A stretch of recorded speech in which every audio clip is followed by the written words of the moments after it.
Obviously, great win. This guy sitting to my left set the tone, bases loaded twice with a really good offensive team, and we get a double play with their leadoff hitter, who's a heck of a player. And then I told Coach Jackson, I said, dang, man, like, I hadn't seen many times when the other team like that has the bases loaded with nobody out. I think it was 4 pitches we're batting the dugout. So I thought that kept all the momentum in our dugout. We did a really good job of having competitive at-bats throughout the lineup. Our guys have been doing that now for a long time. If a guy's a bad at-bat, the next guy usually doesn't. And they've just completely bought into that approach Coach Wierzbicki and Coach Jackson talked to them about. And that's why we came out on top. Tomorrow will be a really difficult game. The guys know that. I told them to take that shower and leave this game behind them. So we'll get back at it tomorrow. Grace? Jake and then Hunter, can you just walk me through that huge double play in the second inning? It seems like it really took the wind out of their sails. Yeah, I mean, it was tough today, all day. That was a really good team, really good hitting team. And Coach Gaines came out and said we're 1 pitch away and trying to tack him away with me specifically in my stuff. And I didn't think we were originally going to turn 2 when I saw the ball put in play because he can run. So unbelievable turn up the middle from Madera and Vandy, and that was big for me, especially after they picked me up in the first with a 5 spot after I got jumped for 1. So that helped me just kind of settle in and, again, trust those guys behind me. They've been picking me up all year, so that was awesome. Hunter, can you answer that too? I think it was just huge by Jake right there, just to get his pitch through there and just turn double play. It's just, I think it was a momentum killer for them, I would say.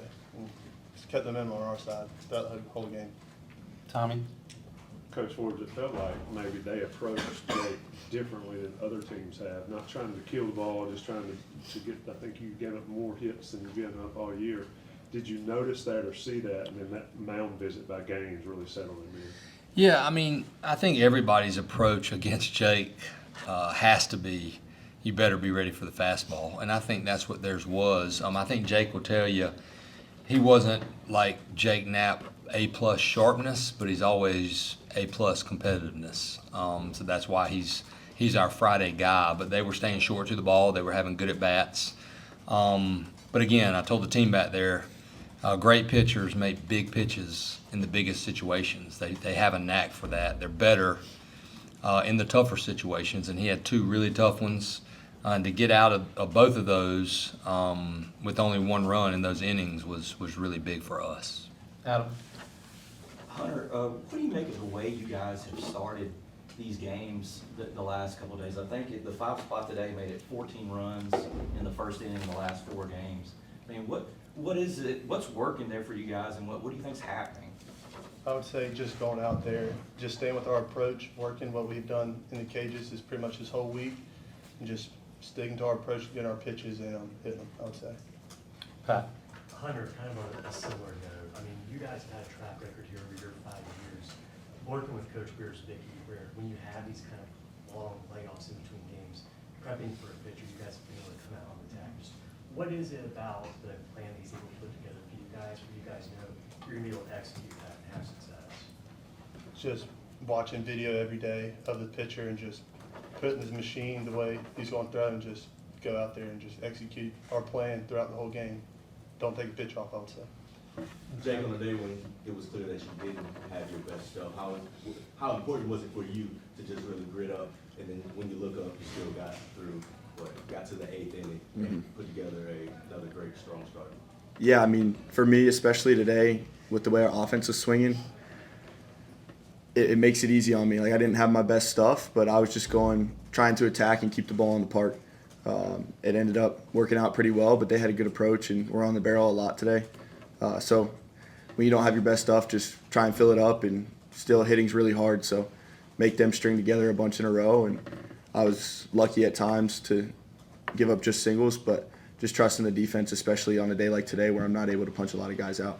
Quick follow-up. How good did it make you feel to see the way your boys picked you up, especially after that first inning, dropping a 5 spot, and then you go out there with a shutdown inning? It's awesome. I mean, it changes the game. It kills the momentum that they have right away and allows me to settle in a big game, big environment. So knowing those guys are going to do that every time I'm out there, I mean, it makes my job really easy. Here in the front then, Brian. Coach, speaking talking about Gavin's hit specifically, we see the shift, and then, he hits it right where they're not. How much do you guys work on that position hitting, and when do you use those situations? Yeah, honestly, it's not. You have to be really careful. That's like a Derek Jeter type ability to look at the shift and move the ball like that. So really, we just try to get our pitch and drive that pitch. We don't work hard at all on beating the shift. But with 2 strikes, I mean, like Stoke right there, they were playing him in a 5, what we call it, where everybody was on the right side except for the third baseman, and the 6 hole was open. So Stoke knows if I just move the ball right there, I can beat the shift. So we do work on that with 2 strikes. Brian in the back. Hunter, how does it feel to be back this season being a huge impact during these super regionals? And then what went through your mind during that first inning home run? I would say it feels unreal to be back here playing a super regional at Chapel Hill. It's just playing with Knapp and all the old guys, just coming back one last year and just playing feels amazing here at UNC. RL. How big was it that you got 2 innings from Chewy? You didn't have to use McGovey, you didn't have to use Lynch, and your bullpen's fresh. Yeah, I mean, it's huge. I was just telling the coaches, obviously, you talk about every situation, and we had a plan, and I wouldn't have guessed that would have been the case in a first game of a super regional, but I'll sure take it. So we'll meet again tomorrow morning or later today, me and Coach Gaines, and we'll talk through tomorrow's plan, but that definitely helps us have those guys fresher because McDuffie and Lynch, we were hoping not to have to use today, but we could have used them, but now they have 4 days, so that should help them. So the margin allows you more flexibility. Absolutely, yep. Kip, then Tommy. Yeah, Hunter, you and Luke had already homered by this point, and you send one in the center field wall that your center fielder makes an amazing catch on. Did you see it live when he made the catch? Were you watching it? Yes, I did. It was an unbelievable catch. And before that one, Gavin's ball, he made an unbelievable catch too. He's a great center fielder, just made 2 great catches. Tommy. Coach Forbes was there. Any thought of sending Kepley on that triple? No. Well, that's a lie. Because obviously you're thinking about it as the ball's going out there, and I think Kepley sets the record for getting around the bases too when he hits a home run. He's basically trying to get it in the park when he's already over the wall. But it's that kid plays the game the right way, and he's really been a pleasure and a joy to coach. He never takes a day off. But you have to look at it and make sure that the exchange is clean. And you have to make that decision pretty early because he's not going to stop unless you stop him. I've got 4 more, so you don't have to raise your hand anymore. Grace, then Adam. Coach, fundamental defensive execution seems to be just a calling card of this team. The snags by like Gavin and Vandy. What do you make of those? Those plays that aren't necessarily going to show up in the box score, but are huge for the outcome. Yeah, I mean, you look at it, Jake may not have had his best stuff, so it started with him. We only walked 1 today between him and Chewy. And Chewy's walk, I believe, was a 3-2 pitch. And again, you have to, Vandy's in that spot for that play because Coach Wiersbicki put him in that spot. So that's a lot of time. I saw the coaches this morning. I looked at Weirs. I was like, man, dude, you got to get some sleep. His eyes, I was like, man, I know you're ready, so get some sleep tonight. But those guys do a great job of positioning our infielders and our outfielders.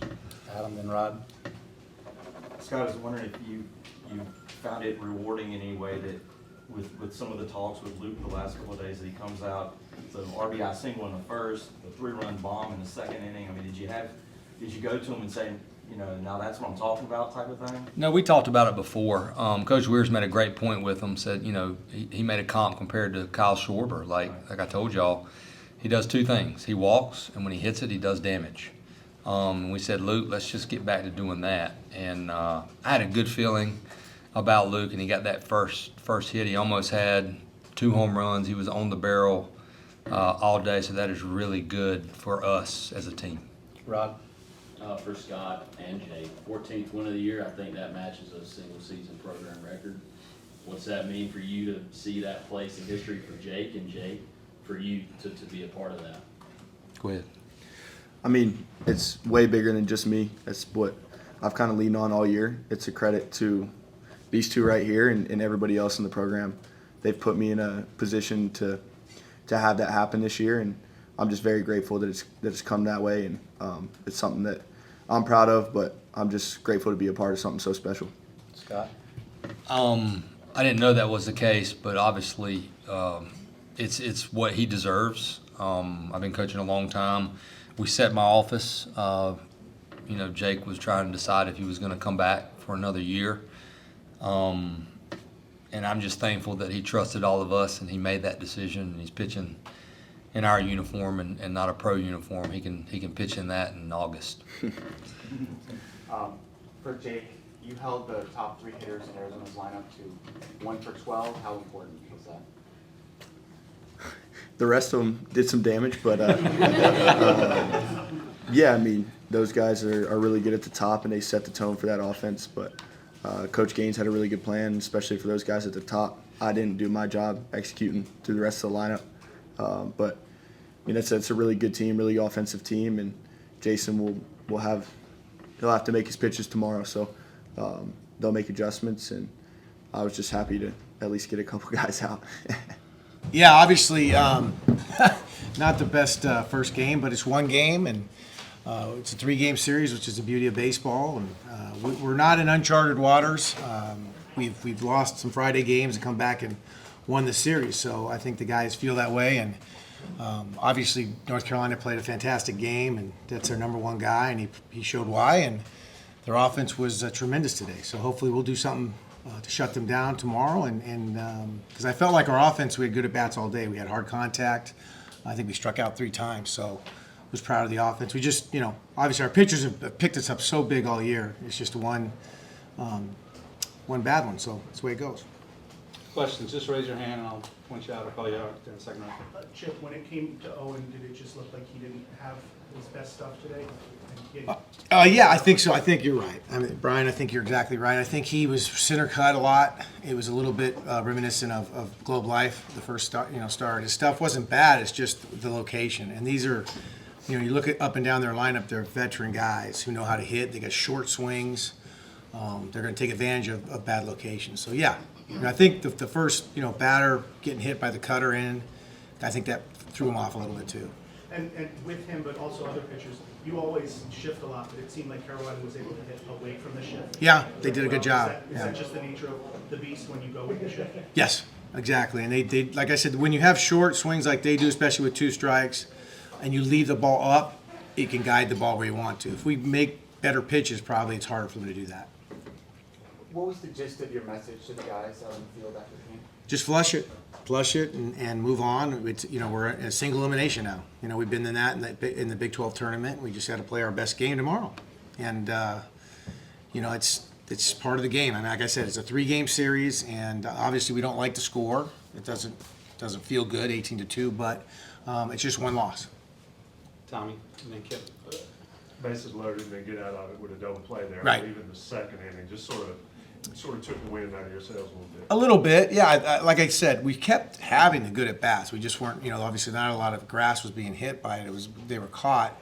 But yeah, I hold up the runner at third with 1 out with our top of the order coming up, and Brendan gets a little reachy and hits double play. But again, they made the play.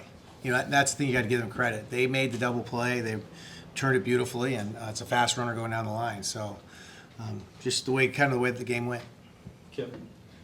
Chip, in looking back, you had a left-hander warming in the bullpen, 2 left-handers coming up, and you opted to stay with right-hander that night. Right. Hit a batter and the 2-run single that really broke it over. Yeah, I mean, we the right-left thing isn't really a big deal for us. Some of our righties get lefties better if you look at the splits. So that's he's going. Kevin makes those decisions. We talk about it, but it's his decision. He knows what the guy has, what the hitter's weakness is, and I think he just felt like that was a good matchup. And again, tip your cap, they hit the ball.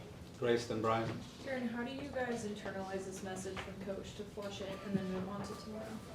Yeah, I think you just get back to the hotel, you get some fluids in you, a good meal, and get in bed early, and just that's all you can do right now, and just hope everyone can focus up for tomorrow morning.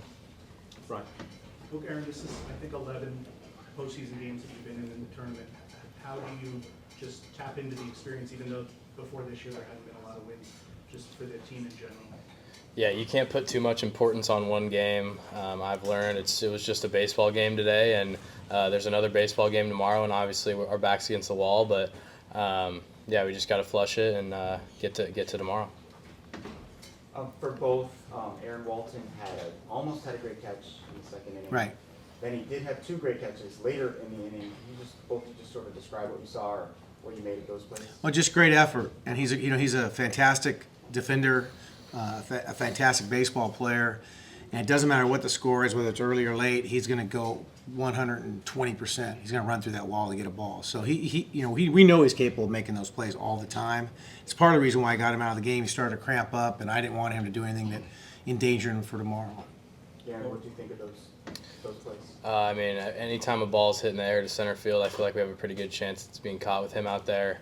I mean, I credit it to his effort in BP. He's making those plays in BP. I don't know if anyone sees that, but he puts in a lot of work when no one's watching, and we're lucky to have him out there in center. On the far right over here on the end, Adam.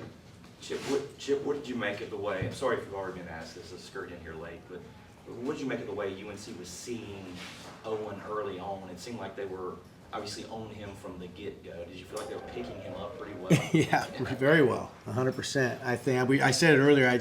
I also think his location wasn't very good today. He's had some of these games where he'll center cut some balls, and these are 2 good hitters. They're veteran guys and been in college a long time, and really good swing. So, again, we'll tip our cap to them, but we have to do a better job of location.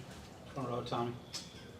Maybe an excuse, but did you feel like the heat and the humidity was a factor? You mentioned cramping. Yeah, I don't want to say that because it's just an excuse. We just played in Houston 3 weeks ago, and it was warmer. It was turf all over the field, for 3 days, right? What'd you say, Garen? Yeah. I think sometimes too there's some anxiety, to be frank with you, and stress that comes along with being one of the last 16 teams. And I think that, even in our pregame, you could see some guys perspiring more than they usually do. So we have to do a better job tomorrow morning of getting ourselves and figuring out maybe backing off a little bit in BP and wearing something different that we didn't get so hot. So that's on me a little bit. Last couple, if there are, they're in the second row. Go ahead. Yeah, did you remove Hilker from the game because he was dehydrated at that point, or was he coming out? Well, how'd you know he's dehydrated? No, I always, that was a big thing when I was in pro ball. We used to have guys that would vomit, and I didn't want anybody to pull a muscle or anything like that. So that's part of it. The other part of it is he's available tomorrow. He's available on Sunday. Once we get behind like that, we're going to run some different guys out there and try to save some guys. Sure. You guys actually had the most hits against Knapp that he's given up all season. Garen, what did you think of just the overall approach, the at-bats that guys had?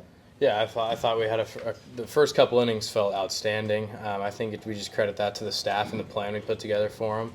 Obviously, we knew he was one of the best pitchers in the country, and for the right reasons. And he's got good stuff up there. But I was excited to see those at-bats, and they were really contagious early on. It felt like we went down 5-1. It didn't feel like we were quite out of it yet. But, yeah, I just credit that to the plan we put together for him. Last one, Grace.